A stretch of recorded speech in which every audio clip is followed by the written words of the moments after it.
Four Midwest Guys presents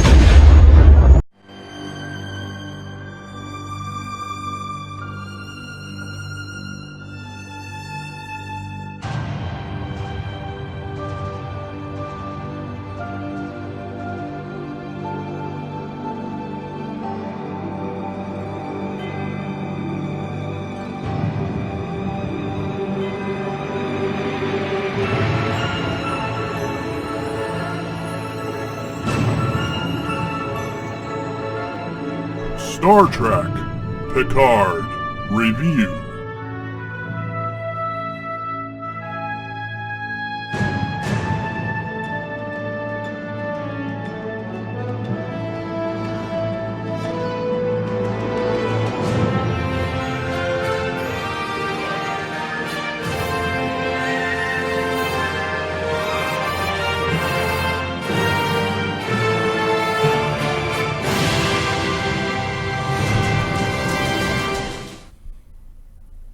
Hello everybody and welcome back to Four Midwest Guys Presents Star Trek Picard Review. Today it'll be Season 1, Episode 2, Maps and Legends. And with me always is Mr. Brian Eckenbauer. Hey, what's up, man? What's going on, B? Nothing much, man. Excited to talk about this episode. I am too, so let's get into it. So right off the bat, we get kind of a little bit of a flashback in the, we end up on the Utopia Planitia shipyards where the attack happened, and it's kind of I don't know, the feeling I got from, you know, how they treat this android crew, as it were, is kind of like slave labor almost. It's kind of felt like 100%. Yeah. I think they're not. I realize that they're androids and they're not people, but that's the way they treated them. Was they're not people, right? And they were using them as tools. Like you're stupid. Yeah. You know, all you're there is just to push buttons. Mm-hmm. You know what I mean? And they even said, like, "What are you doing, stupid?" Well, that's what I felt like. Yeah. Like. And they were, and honestly, their behavior is a very bad data, like behavior. You know, he did like a fake smile. Do you get it? No. Yeah. You know, and he did the whole hell yeah. They're like, they're made fun of constantly, like a nerd in school, really, kind of in a way, I guess. Right. Kind of being bullied almost. Definitely felt that way, and like Star Trek's always had that way of pushing that political boundary, like, you know, like the acceptance. Yeah, and so that's kind of what it feels like, and you're right with the whole like trying to fit in, kind of like like ha hell yeah. Hell yeah. Do you get it? No. Like it's just like, oh, okay. Yeah, very much so. The other thing I took away from that whole scene is we find out that everybody's kind of on holiday for First Contact Day, which I thought was interesting because that kind of goes back to, that's related to the Borg too from First Contact. They had their involvement. So I'm wondering if, you know, if that attack is, because we saw his eyes get like, he did like a reboot, whatever. Well, you know, what's really interesting, is, I was going to bring this up to you, in Discovery, when she gets taken over, the eyes twitched. Yeah. In Discovery, and I was going to say that's what it reminded me of when we were watching this, and his eyes twitched. And it was like, yeah. We're watching the same thing? What's going on here? Yeah, so he was like reprogrammed. And I just wonder if this is Borg related somehow, or Borg technology related, or just a hint. Like they're I have a big theory at the end. At the end for you. Okay. Since we like to do our theories at the end, I have a big theory for you at the end. Okay, big theory at the end. I'm waiting for it. Anticipation. So, and then we get to what's her name? Is it? I got it written down later. It's. I'm still trying to get the names of her, Picard's Romulan servants. What's it? Lena, something like that. Leonie, whatever. Something like that. I got it written down later. But so she kind of takes him on like like she's revealing something. Like it's almost like a Sherlock Holmes kind of moment, I guess, and she reveals this whole secret double super secret police, like cabal behind the cabal. Yeah, well, I mean, kind of thing. Basically what she does is she's going back into what she knows, what her past is, where she used to be the Secret Service, basically. Yeah. And she's like, you know, I can take you there and show you. We figure this out. So that's what they walk into her room, whatever, and they see that. But she's talking about, this is like the next level up for me, what I used to do. This is like this, like you said, like the super secret. Yeah. The super secret so secret. The cabal police. behind the cabal. Yeah, and she said, they wiped this room. They didn't just wipe this room. They scrubbed it. They scrubbed it, and then they flooded it with other stuff, so that I couldn't even tell that it was even done. Yeah.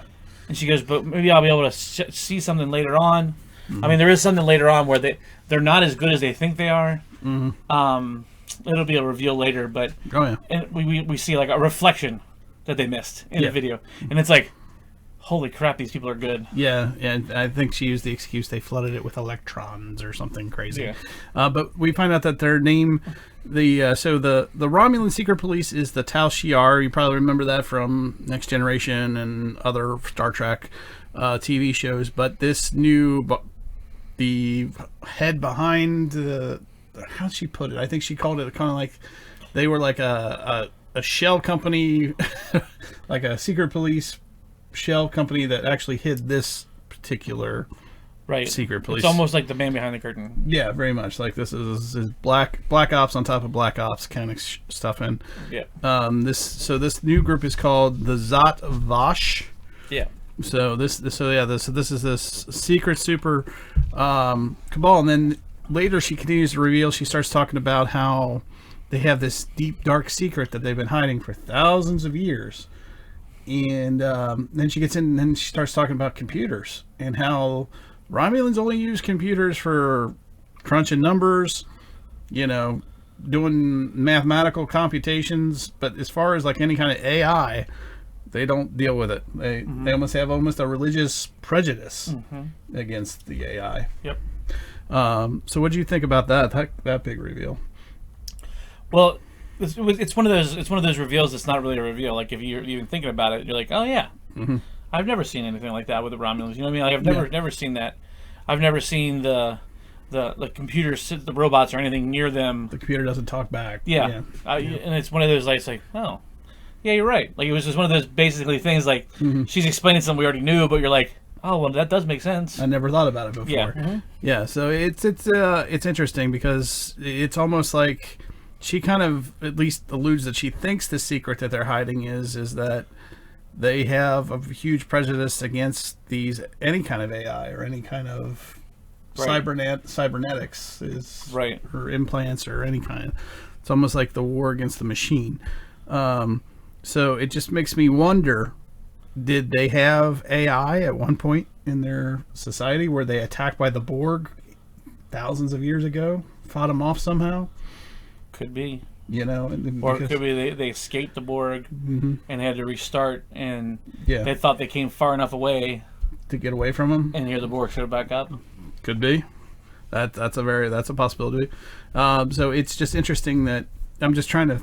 Was it a homegrown? The other thing I thought was a possibility is it a homegrown AI that went Terminator, that went Skynet on them and turned it on them. Right. So. I'm not gonna save my theory for the end. Okay, you got it. Okay. You keep talking about it. No, my theory is go ahead. My theory is that the Romulans created the Borg. Really? Yeah, 100%. But they not on purpose, but got to the point because Romulans are smart. Oh yeah. So they got just like Vulcans. Yeah. So they got to the point where their AI was so smart that it took over. Yeah. What was it, like I forgot what kind of station it was that it took over, and then it needed one mind, so then it therefore became, you had the queen. Yeah, it became the hive. Yeah, and then they started the whole hive thing. I think that is why, and the Romulans couldn't control it. So they blasted it off into space. So they blasted off in the space thing, and they were done with it. Yeah. And here it came back, almost like Homeward Bound. Mm-hmm. Yeah. You know what I mean? Yeah. Like coming back to where it's from. It's original. Almost like a look, father, look what I've become kind of thing. So almost like not to jump genres too much, but almost like in Superman when you have what's his name, the big the big computer guy. Oh yeah. I know you're talking about he's in the series too. He's in Krypton. I know you're talking about. Yeah, him. Yes. It's kind of that kind of a feeling. Yes, but it's like a look what I've become kind of thing. Yeah. Coming back. Mom, dad. Yep. Yeah. And I think that's why they don't like artificial intelligence. That's a great theory. And that's a super great theory. I dig that theory. Yeah, and I think that's why that Romulan Reclamation Project is on a Borg cube, and they keep asking, "Are you sure this is disconnected from everything else?" Yeah. And that's why, is because they understand the technology. They understand the technology because it's basically their technology, and they just say, disconnecting arm, disconnecting face sensor, disconnecting. They're not saying disconnecting Borg piece, whatever. Yeah. It's basically they're just disconnecting their own material or advanced material that since they let it go. Yeah. I love that theory. I like that theory a lot. Yeah. It's a great theory, Brian. Great theory. We'll see. I'll definitely be keeping it in the back of my head now. Because that's what I was like when I was watching this episode. That was the only thing I was like, it's almost like they created the Borg. That's why that's why they don't like. Yeah. That's why they didn't like Data. That's why they didn't like any kind of because their mind Data was one step below Borg. Yeah. Like it was like, oh my god. Yeah. This is what could happen. Interesting. Very interesting. We'll move on for now, but I like it. We're definitely gonna keep going back to that theory, I think, the rest of this series. That's for sure. So back on the Borg cube. Narek has made short work of not only getting into Soji's head, but into her pants. Yeah. And really the only thing that we can take away from this is that he's telling her nothing about him. He's keeping his secrecy up. I don't know if that's part of his plan to keep her interested in him, kind of that whole mystery thing, and she wants to figure it out, kind of thing. He's giving her just enough nuggets of information to keep her on the crumb trail. Yeah, is this supposed to be a secret? Are we supposed to do a secret? It's like ooh, a piece of candy. Yeah, exactly. Yeah, keep following it. And then the other thing with the scene is we hear Soji do like a minor as they're going back into the Borg cube to them, she's kind of got this monologue with him, and she's describing how she likes to fix broken things, and that's kind of her case for broken Borg, and how vast it was, and how these people were once attached to this great giant mind, and now they're detached and they're lost, and all this, this stuff. And then did you catch what happened? Like, she didn't realize she did it. Did you catch what happened when they pulled apart the Borg? No, I haven't. No. Okay, so she didn't realize she did it. Yeah. She was doing something else, and they pulled that piece out and put it away to the side, and he saw her do it, and she leaned over and goes, "That'll be okay. Yeah. It'll be okay. I'll be with you, my friend." Yeah. Yeah. Well, I think that's her job, though. I think she's a therapist, a psychological therapist. For a dead body? It's alive. They're just moving the implants out. Are you sure? Yeah, I'm pretty sure there's a heartbeat you hear in the background. Oh, I must have missed that, because I was like, yeah, she realized she did it, and he realized she did it. He took notes. He was taking notes all the time, and it was one of those she's that much closer to activating. Mm-hmm. And she even realizes, you know what I mean? Oh yeah, she's that much closer to realizing who she is and all that. And he's just observing from afar.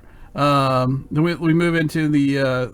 This was an interesting scene. The talk with Dr. I just put down Dr. Maurice. I never did catch his last name, but he's the doctor from Picard's ship on the Stargazer. So they're long-time friends. Okay. Yes. Yeah. And basically, he stops short of calling it dementia, but there's some sort of anomaly on his medical scan, and I've got a couple theories, but maybe he realizes that it's the whole thing from transferring back and forth between Star Trek and X-Men, and it's the whole mental thing that happens in X-Men in Logan. But but it could be bad enough. It's bad enough, though, for the doctor to kind of look at him seriously and go, "Oh, they can all be treated, but they all end the same way." And he even goes as far as to say, "Well, maybe you going on this mission, well, maybe you'll get lucky and you'll get killed. You'll die before it takes effect." Right. So, which makes you wonder if it's like a brain tumor, or if it's something Borg related. It could be, or because he does say, I was told that this could cause problems later, and what else has happened to him other than he was once Locutus a Borg. Right. Right. I also think that the anomaly going back to my other theory from last week, I think is the data neurons that might be trapped in Picard causing some problems. Well, that could be, and then they don't really know that that's what it is, and they think it's a tumor. But it's actually data. Yeah, that's just my stretching out my theory. I mean, that could be. So, and so that when he does come to the very end and they get rid of that part, then they find the neurons inside and Picard. he'll be done. He'll be okay, and Data will be back. Because there's going to be a season 2, unless they just stretch out these problems through season 2. I was going to say, they already said there'll be season 2, so. Right. So, it just makes me wonder. However, I also pose this question to you because I think, is it going to play a role down the line this season if people start questioning Picard's sanity? If his doctor reports, well, yeah, we think he has this condition. Is the old man really just insane, kind of thing? Oh, I'm sure it would if the doctor actually reported that, but I don't think the doctor will. But it might get out. Yeah, if the doctor were to say something like that, I'm sure it would pose some kind of repercussion on his current crew. Right. For them to be like, there's no way that you saw Data or whatever had a vision. Mm-hmm. It's part of your illness. Yes. Kind of thing. Yeah, of course. Yeah. So. Whether or not we know at home watching TV, and you're like, no, he really did. Yeah, he really did. He really did. You don't understand. So then the other the next scene is the return to Starfleet. I loved how they showed us first when he walks into the building, you first get a picture of the original Enterprise, and then they showed the Enterprise D over top with the music and everything. Yeah. I thought that was nice fan service, pretty cool to see. I always love seeing both those ships, but the first thing you recognize, the first thing you come to is he's no longer recognizable. Like he's once this great captain / admiral. Everything that we hear, in the interview, legendary this, legendary that, and he's no longer the star he once was. He's been gone so long that even the regular Starfleet crew members aren't really taking notice of him anymore. Well, yeah, I think it's when it goes back to like even with baseball, and you get somebody out of baseball for 5 years, and fans don't recognize him, as opposed to every day, like super fans would probably recognize him, but there's times where like you just don't recognize him. You get somebody out of the movie business long enough. Yeah. And they change just enough that they're not going to recognize him. Sure. And basically him coming back here to Starfleet was like going back to school. Oh, yeah. And so it's a whole brand new class of kids. And then, of course, they're not going to, and who are you? Exactly. And he's he's put off. Yeah, he's like Picard? Picard. P-I-C. You can almost... Luke. He doesn't do that, but almost get that feeling. And he has this meeting with this Admiral Kristen Clancy, and right off the bat she's icy. With him, there's no "How are you doing? How you been?" She's strictly all business, and she's stoic with her body language. Yeah, I think it has to do with the way Picard left. Yeah, and basically left Starfleet. Yeah, holding the bag of like, how are we gonna fix this? Because Picard was a big name, and him going away from the Starfleet basically was like their star player. Yeah, they're not who we thought they were, kind of thing. And it's like, and so she's been trying to pick up the pieces since he left, and then now for him to come back and say, "I want you to reinstate me. I need a ship. I need this and that," and she goes, "Who the hell do you think you are?" Yeah, fucking hubris. Yeah, which was funny to hear. In Star Trek, the F-bomb dropped, but. They do seem to have somewhat of a confrontation past. Even he says, "I know we've had our issues in the past," kind of thing. And I'm sure it has to do with him leaving. But she chastised. She's basically chastising him about the whole Romulan plan. Captain Picard didn't like his orders, and Starfleet does have the right to decide whether a race dies or not. She's completely kind of almost a 180 from Picard as far as. Like Picard's values and stuff. She's strictly out for Starfleet and the human race and anybody inside Starfleet compared to any race. Correct. Correct. She's out Starfleet number one more so than everyone as an individual. Just like we heard in the interview when Picard, when they said it was Romulan lives, he was like, no, lives. Yeah. Like there is no Romulan, Klingon, whatever. It's just lives. Yeah. And Starfleet is the exact opposite, where it's Starfleet. and everybody else. Yeah. And then you said we had 14 races. 14 races saying we'll pull out if you don't, know. And what are you going to do? Yeah. You keep the unity. You keep. Right. That's all about maintaining the Federation first. Yeah. Yeah. And I tell you, she's sharp with them. I mean, we get this is no longer your house, and do what you do best and go home. I mean, and so like she was really like dagger. She was really blatantly rude and like just like because, in all honesty, you just said you didn't want to be here anymore. Yeah. So why do I have to? Why am I even listening to you talk? Sorry, we might have had a little glitch there. Hopefully, we didn't. Things went crazy. Like we lost everything. But yeah, go ahead. Why would you even? Why would we even need to do talk to you? And then I saw it when he was talking. You could see it in her demeanor when he said there was a Romulan hidden cell, and she kind of tensed a little bit. Mm-hmm. And then that's when she said, "Well, why don't you just do what you do best and go home? You take your ball and go home." And then basically, I was like, "She's gonna go talk to somebody. She's gonna go talk to somebody. I know she's going to." Yep. And then we come to find out that she does go talk to somebody. Yep. I was like, I could write this damn show. All right, so let's move on to basically, I just call it the Borg ship gray zone orientation meeting. And the things I took away from this scene was there was a sign that says days without assimilation, 5,843. Oh yeah, almost like a safety thing, like you see at work. So many days without an accident, so many days without assimilation. Now I wonder if during this season on Picard, we're going to see that sign go down to zero. Yeah, because it's going to happen. Yeah. So it's almost like, well, we think it's dormant.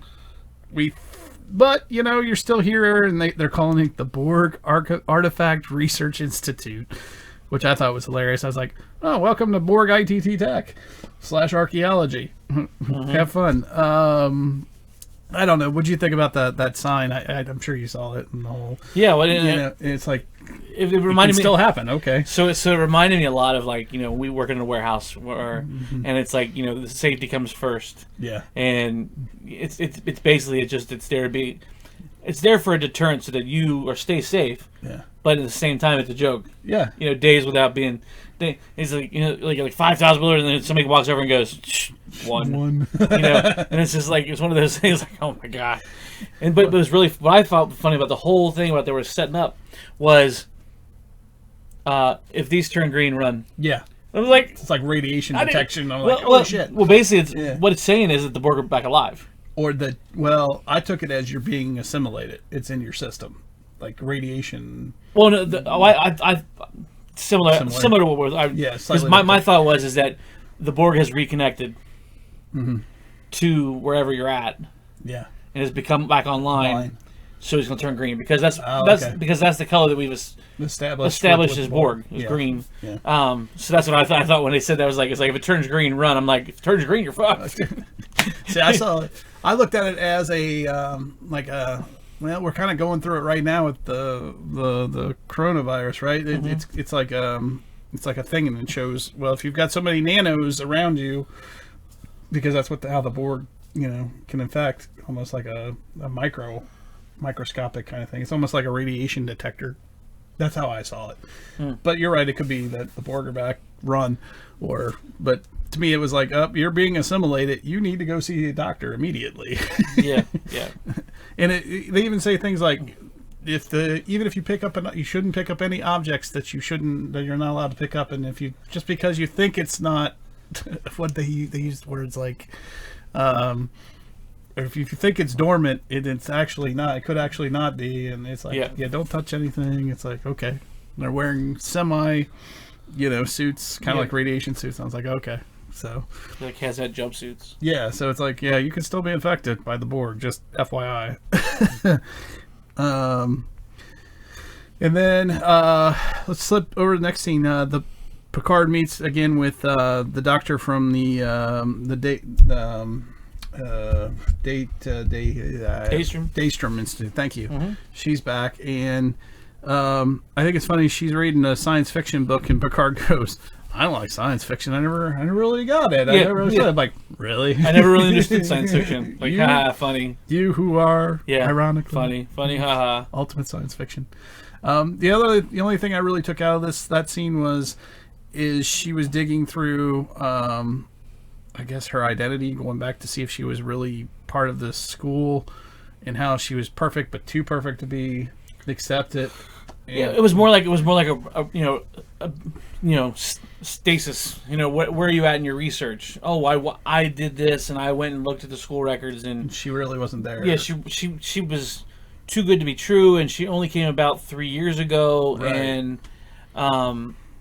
And then he says, "Okay, well, you need to go back to school," and she goes, "No, I'm coming with you." Yeah, so you can't stop me. Yeah, it's just.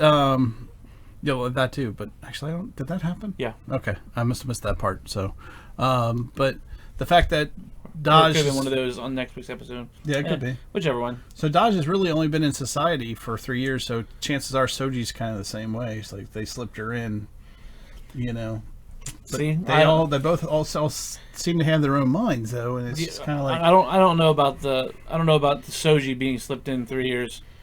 I think it might be a Soji went first, and then they released Daj into the world. And then they released Daj in the world because, or Soji, something happened, and she left early, than we anticipated, and then they just left. They let, Daj go in because why would you release her to the Romulans?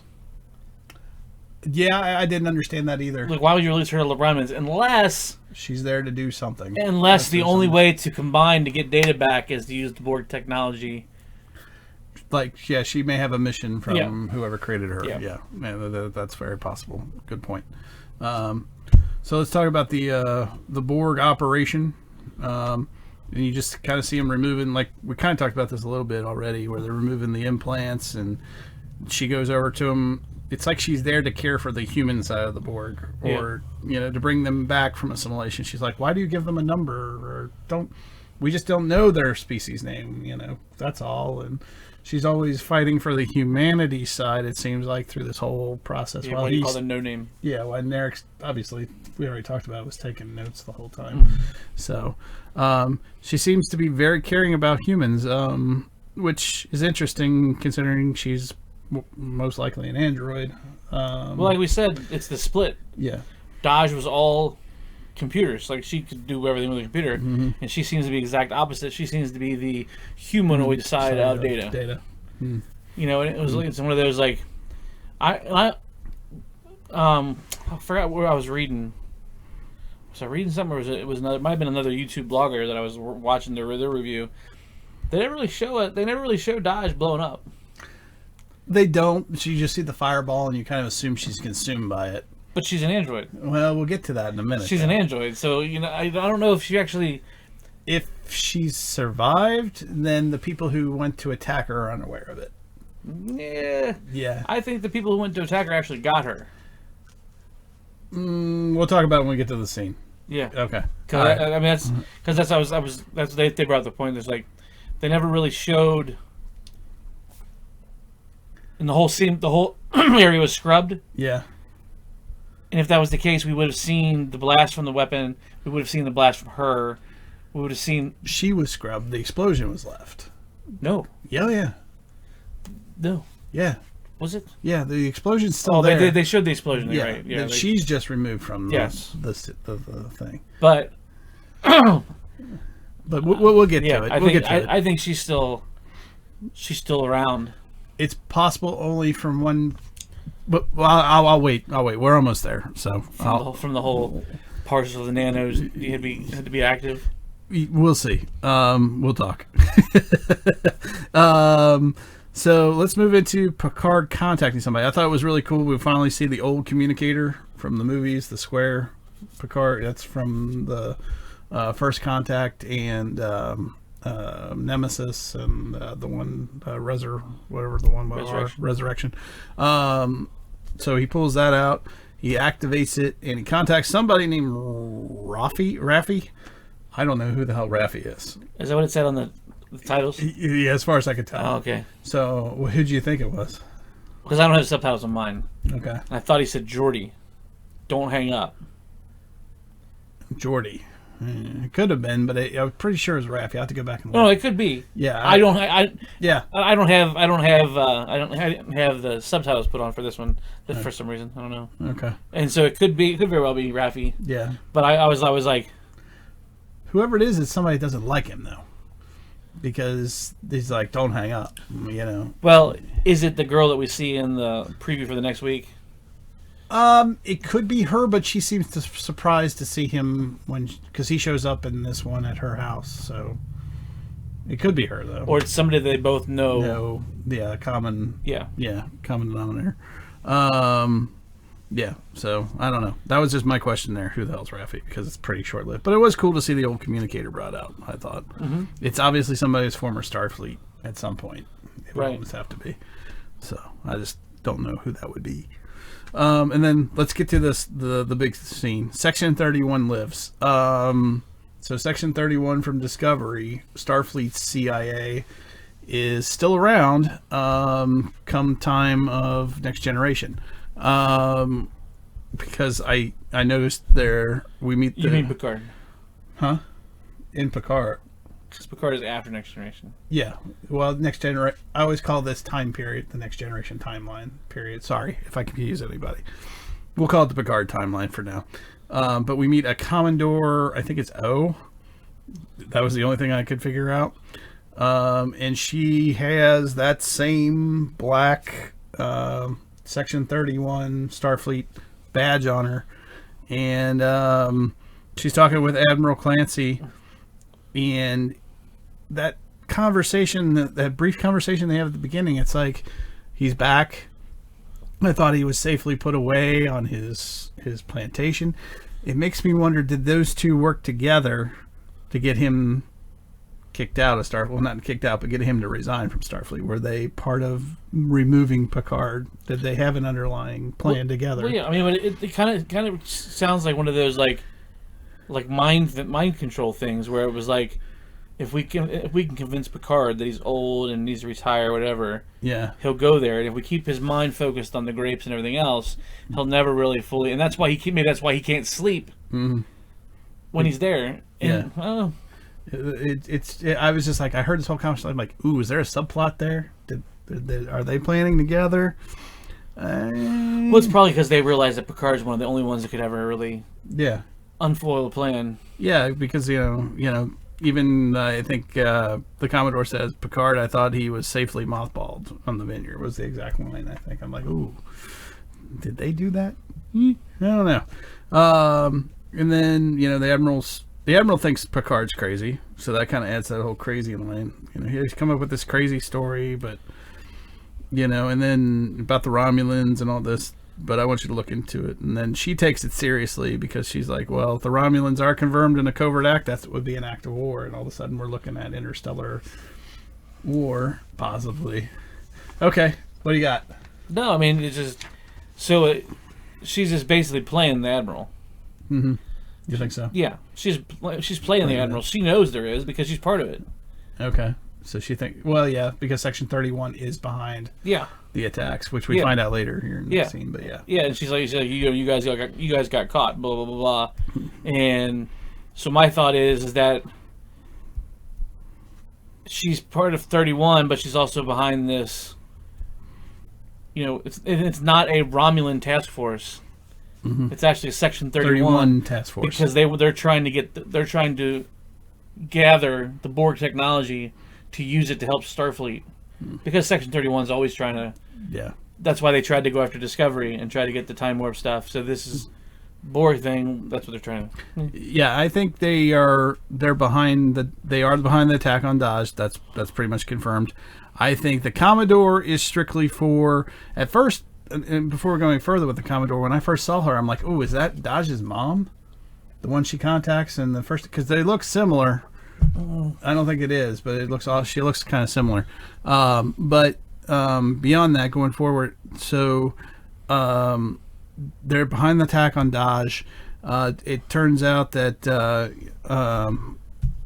not only are they behind the attack on Dahj, but I think the Commodore is strictly for Starfleet. in Starfleet's interests. But it turns out that this Lieutenant Rizzo that she brings in, who's kind of like her head of clandestine services, I guess, is actually turns out to be Zhat Vash with her brother, who is Narek. And it's right. like, oh. I think it's actually that the two have combined. Well, do you think they're working together? And that Section 31 has always been Zhat Vash, because Zhat Vash. It's always been this group behind the group. You know what I mean? Like this. They may have Illuminati of the space world, if you will. Well, they may be in bed with them now, but I think the Zhat Vash are older than Section 31. Oh, yeah, I do. But that's what I'm saying, though. But I think that's why they're together, and she in the molding of the two together, she ranks higher than Lieutenant Rizzo. And what I think is going to happen, if we're going to spoil it, I really think that going down the road, Lieutenant Rizzo is going to kill the Commodore. Yeah. I think the Commodore is strictly Starfleet, and I think that she has no idea that Rizzo is actually Zhat Vash. That could be. And I think Zhat Vash because... So you think Zhat Vash has infiltrated Section 31? Yes. Yes, I do. Okay, I'll go with that better. It's like a subplot. I'll go with that better, but I do think that she's going to kill Commodore. Only because we hear from her name was Laris, by the way, that there's her little big explanation that they're everywhere. They're in every empire. That they're cells, if you will, and they're infiltrated everywhere. So that's just my theory. That works. But I think it was interesting is she orders her. She's like, well, what about Picard? Well, I think the... man, why does it keep doing that? I'm going to have to work on that. Sorry if we keep zooming in and out. My screensaver's kicking in. I'm going to have to make sure that's turned off next time. But getting back to the whole... Where was I? Section 31. The whole sub thing and the plot and them being... anyway... I'm trying to remember where I was. Do you remember where we were? Yeah. That there was a subplot that the Zhat Vash was in the Section 31. So yeah, they've infiltrated Section 31. I don't think the Commodore may or may not know that Rizzo's part of that. I think she does. She may. I think she's going to remain Starfleet. I think it was interesting when they brought up Picard and the Commodore's like, well, I think the Admiral's has discouraged him, but if he does come back, I'll deal with him. Like the Commodore's like, you're not going to assassinate him, I am, kind of thing if needed. So that's why I think Commodore O is still kind of a good guy. She's Section 131 and she's dirty, but she's not Zhat Vash. Okay. So that's just my 2 points. But let's talk about the scene before this, because we kind of skipped over it because we got the whole Section 31 thing. Where Lars is pissed about him leaving, which I thought was interesting, because I feel like she's been pushing him the whole time. Like the whole first part of the scene, she's giving him all the information and everything he needs to run with, and then she finds out he's going to go on the mission, and suddenly she's pissed off that he's leaving. Don't you find that? What no, did you find that odd? No, I think it was, and it's more of a like I'm all about trying to play detective with you and find out what's going on. Yeah. But now all of a sudden, now you're wanting to go into where I can't control what's going on. Like I not that I can't control, but it's kind of like a motherly instinct where I can't protect you. There's certain things that she could do here that would help him in his Sherlock Holmes-esque, like almost like they were on the hologram, like a holodeck, and they're going through all their stuff. But now all of a sudden he's wanting to reach out and go past that, and she's like, there's a chance you could get killed. Yeah. I've, all these years being here with you, you're like failing me, and I don't want to see you get killed. And he's like, I don't care. I'm going to do it anyway. Right. And it's like. So you think it's legitimate? Yeah. It's just all okay. Yeah. I'm thinking maybe I'm getting too Section 31-ish, but I'm wondering, is she just pushing his buttons to get him out there? I did like how his butler is what I'm going to call him for now. It's like, you're going to need a crew. What about Riker, Worf, and LaForge? And I like how Picard brings up, well, they would do that for me regardless, and they did that for me kind of out of respects, and I don't want to go through that again, being the key word. So I'm guessing, and this is just a guess, and I don't know, let's see what you think about this, that when Picard resigned from Starfleet, that Riker, Worf, LaForge, Troy, everybody followed him, disobeyed orders. Left with him? Yeah, or committed treason, essentially, against Starfleet and carried out the Romulan I don't doubt it. Rescue mission. Yeah, I don't doubt it. And I was like, ooh, okay. So that's kind of like a big thing. So I can see that happening. yeah, I think maybe that's exactly what's happened. So, so what about and then let's talk about, we don't know her. He ends up in the desert. He brings a bottle of wine, but she threatens to shoot him right off the bat. She doesn't really like him, but she kind of does like him. It's another Mandalorian-esque yeah, scene. It kind of is, yeah. Where she knows him. They're familiar with each other to the point where it looks like they were part of a group together in the past, and he kind of did something that screwed her over or cut out her from making her money or whatever, and so now she kind of holds it against him. Yeah. And he pulls one of the, when the Mandalorian talks to Cara Dune and says, well, it's Imperial whatever, and she's like, count me in. Yeah, he brings up... It's the same thing. He goes... Romulan assassins. Well, it's Romulan assassins, and it's whatever wine. She goes, is that a 65? All right, come on. He's in. Yeah, So shut up and take my money. Yeah, I think she's going to be like his paramilitary kind of person going forward. She's going to be I don't want to say she's going to be the muscle, but she's going to be the Black Ops person almost. They're the, a Cara Dune kind of character. I can see her being, she's probably ex Starfleet. Yeah, ex Special Forces, something. And she maybe helped with the getting the people off the planet or whatever, and went against there. She lost. She's not part of Starfleet anymore, and now she lives in this Winnebago trailer, out in the middle of the desert by herself, because she was exiled or whatever. And when he brings her on, maybe she was like number one. Ooh, maybe former number one. Yeah, maybe she's a former number one, so she understands all the different tactics and everything else, and she has connections to get a ship. Yeah, I think that's the main reason he's there, because I think she's some sort of an ex-paramilitary, maybe even almost like a Han Solo-like smuggler, maybe in the Star Trek world. And she has all the connections, so to speak. That's just my view of her. Either that or she's just straight up military, paramilitary. All right. Well, Brian, what did you think of overall this episode? It's time for your grade. Okay, so last week we said we were going to grade hard. Yep. Because we don't want to keep increasing. Yep. So I gave it a 7?